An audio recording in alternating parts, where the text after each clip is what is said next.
단도직입 인터뷰, 오늘은 국민의힘 안철수 의원과 함께하겠습니다. 안녕하세요. 안녕하십니까. 네, 이제 곧 대전 과학수도 특별 법안이 발의가 되는데요.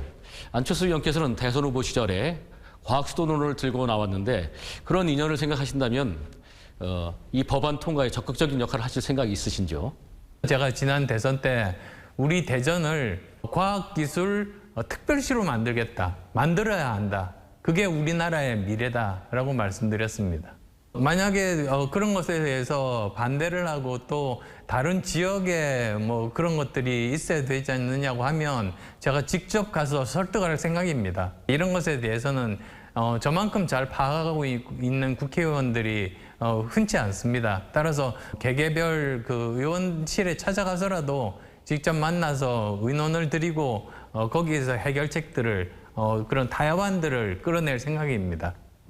안 의원께서는 카이스트에서 또 교수 생활도 하셨고 대전이 과학의 중심지가 돼야 된다 이런 소신도 갖고 계신데 그렇다면 대전은 앞으로 어떤 도시로 성장을 해야 될까요? 쉽게 말씀드리자면 미국에 있는 실리콘밸리와 같은 곳이 되어야 된다는 겁니다. 대전에는 교육기관들이 많아서 인재들을 충분히 공급하고 있거든요. 그리고 또 여러 대기업의 여러 연구소들이 또 많습니다. 그러면 부족한 점은 사실은 이런 그 상업화할 수 있는 회사들이 부족하다고 저는 생각합니다. 새로운 시도를 하는 벤처 기업들을 지금보다도 훨씬 더 체계적으로 육성할 수 있는 그러한 장소라든지 기관들이 필요합니다. 또 대기업들도 거기에 대해서 제대로 투자를 해서 대기업에서 할 수 있는 신산업들을 거기를 중심으로 해서 펼쳐나가면 저는 훨씬 더 가능성이 높다라는 생각을 하고 있습니다. 지난 대선 당시에 다음으로 기회를 미루고 양보하신 다음에 국민의힘에 입당하셨습니다. 그 뒤에 큰 역할이 있을 걸로 생각했는데 의외로 지금은 존재감이 너무 없다 이런 평가가 있는데 이 말에 대해서 어떻게 생각하시는지요? 글쎄요, 우선은 누구 탓을 하겠습니까?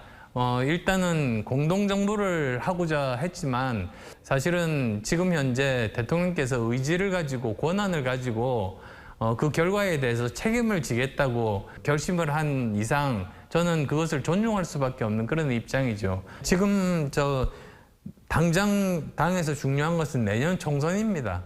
결국은 전체적인 그 판세를 결정하는 것은 중도에 해당되는 수도권과 충청입니다. 저는 지금 현재 수도권 의원인데다가 충청권과 굉장히 깊은 인연을 가지고 있는 사람이기 때문에 거기에 대해서 제가 할 수 있는 모든 역할을 하고자 합니다. 근데 이제 요즘 들어서 윤 대통령의 국정에 대해서 비판적인 언급을 하셔서 당내 비주류로 분류가 됐는데 이러다가 당 밖으로 또 나가는 거 아니냐 이런 얘기들도 들립니다만 어떻습니까? 그거는 걱정하지 않으셔도 되는 것이 쓴소리라고 방금 말씀하셨습니다만 사실은 저는 참소리를 하고 있습니다. 국민들이 실제로 어떻게 느끼고 있는지를 제대로 말씀을 드려야 거기에 맞춰서 행동을 하고 정책을 펴고 그렇게 되고 민심을 얻을 수가 있지 않습니까? 그래서 그렇게 말씀을 드리는 겁니다. 어렵지만 끝까지 당에 남아서 나중에 다시 대선을 이 당에서 도전하겠다는 그런 의미로 받아들이셔도 됩니까? 저는 지금은 그 생각밖에는 없다는 점 말씀드리고 싶습니다. 알겠습니다. 오늘 말씀 고맙습니다. 네, 감사합니다.